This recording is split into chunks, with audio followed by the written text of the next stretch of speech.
हल्द्वानी पहुंचे मुख्यमंत्री पुष्कर सिंह धामी ने एफटीआई सभागार में अधिकारियों के साथ बिजली कटौती और पेयजल किल्लत सहित कैची धाम में लगने वाले मेले के संबंध में तैयारी को लेकर बैठक की है।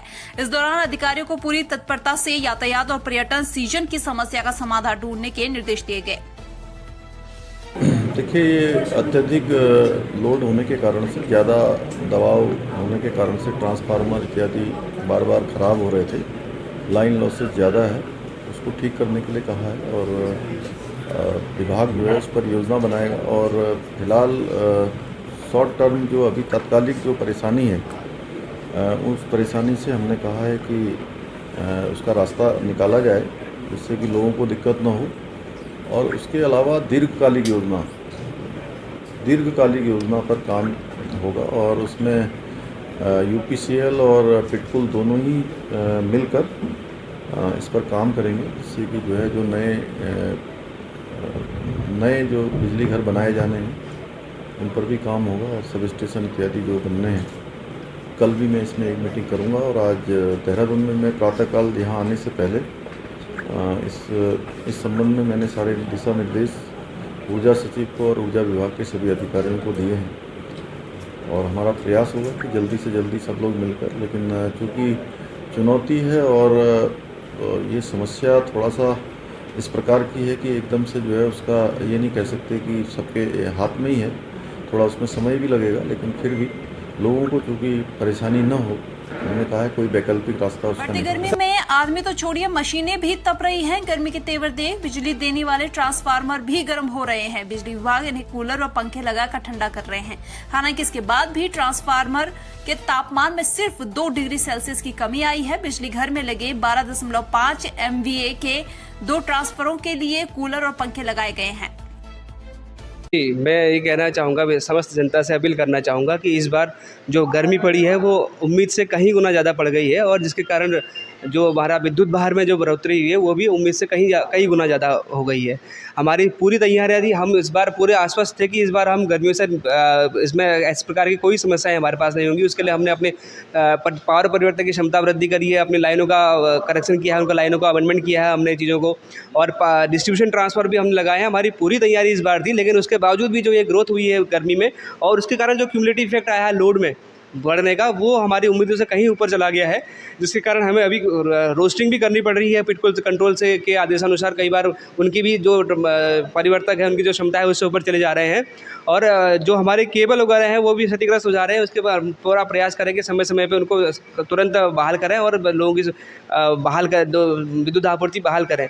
ऐसे में सम्मानित जनता से मेरा यही अपील रहेगी कि आप भी हमारे साथ कोऑपरेट करते हुए इस जंग को जीतने का काम सहयोग करेंगे हमारा।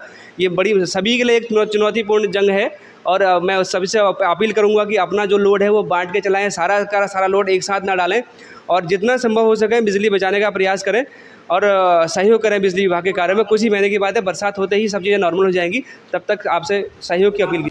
हेमवती नंदन गढ़वाल केंद्रीय विश्वविद्यालय के BGR परिसर पौड़ी में चल रहे सड़क डामरीकरण के मामले में छात्रों के 2 पक्ष आमने सामने आ गए। मामला गरमाने से दोनों पक्षों में मारपीट हो गई।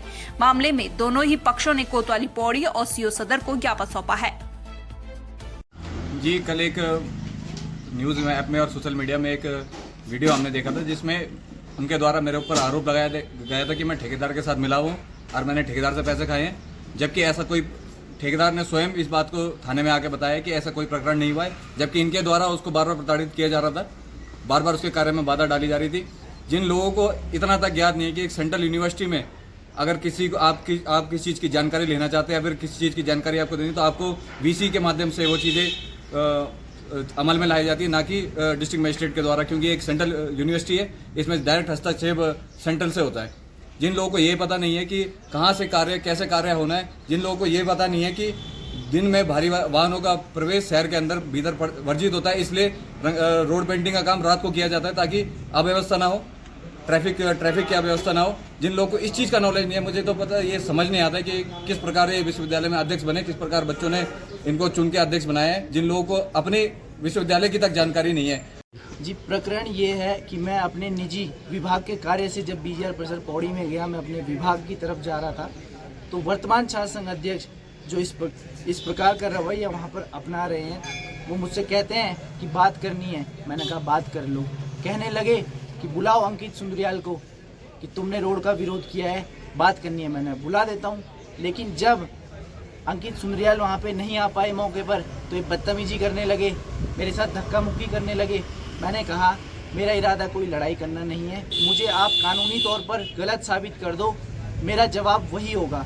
लेकिन ये कहने लग गए कि कर लेंगे, देख लेंगे, अनाप शनाप बातें, गाली गलौज। वहाँ पर मैं वहाँ से उठकर अपने विभाग के अंदर बैठ गया। ये वहाँ पे 8 से 10 लोग थे और 2 लोगों को बार बार विभाग में भेज रहे थे, जिनके ऊपर संदिग्ध धाराएं कोतवाली पौड़ी में चल रही हैं। बीते दिनों इन्होंने पौड़ी के अंदर कई ऐसी वारदातें करी हैं जो संदिग्ध अपराधों में शामिल है। कहते हैं बाहर बुला रहे हैं बात करने। मैंने कहा जब मेरे साथी वहाँ पे आएंगे मैं तब आपसे बात करूँगा। और जब मौके पर मेरे साथी वहाँ पर पहुँचे तो इनके द्वारा साथी के साथ भी बदतमीजी की गई, गाली गलौज की गई, मारने की धमकी दी गई और अंत में जो हमारे पूर्व छात्र संघ अध्यक्ष हैं उन्होंने मेरे ऊपर हाथ उठाया और फिर ये सारे मेरे पे चिपक गए, मानो जैसे गुड़ पे कोई मधुमक्खी चिपकती है, मधुमक्खी का झुंड चिपकता है। एक अकेले व्यक्ति के ऊपर 8 से 10 लोग जब हमला करेंगे, आप सोच सकते हैं उस व्यक्ति की प्रतिक्रिया क्या होगी। लेकिन मैं किसी से डरने वाला नहीं हूँ, मेरी लड़ाई सच की है, मैं सच की लड़ाई के साथ आगे बढ़ूंगा। देखिए, जो बीजीआर परिसर में आज एक प्रकरण प्रकाश में आया है जिसमें 2 छात्रों के गुटों के बीच आपसी मारपीट का और गाली गलौज का एक प्रकरण सामने आया है, जिसमें जो है कुछ सड़क को लेके कोई विवाद हुआ है उनका आपसी। तो उस संबंध में दोनों पक्षों द्वारा जो है हमारे कार्यालय में आकर भी और थाने में भी तहरीर दी गई है, जिसमें नियमानुसार कार्रवाई की जा रही है। मंगलौर में महिला को अगवा कर उसके साथ गाड़ी में सामूहिक दुष्कर्म मामले में पुलिस ने आरोपियों को गिरफ्तार कर लिया है। पुलिस ने CCTV footage, technical surveillance footage की मदद से आरोपी शादाब व खुशहाल को गिरफ्तार कर जेल भेज दिया है। थाना मंगलौर में कल 112 के माध्यम से ये सूचना पुलिस को प्राप्त हुई थी कि एक युवती का अपहरण करके उसके साथ दुष्कर्म किया गया है। पुलिस ने तत्काल इस मामले को पंजीकृत किया गया। साथ ही इसमें तत्काल पुलिस के द्वारा दबिशें दी गई, जिसमें दोनों अभियुक्त और गाड़ी जो पुलिस के द्वारा कब्जे में ली गई है, दोनों अभियुक्तों को पुलिस के द्वारा अरेस्ट किया गया है और उनको पुलिस रिमांड में भेजा जा रहा है।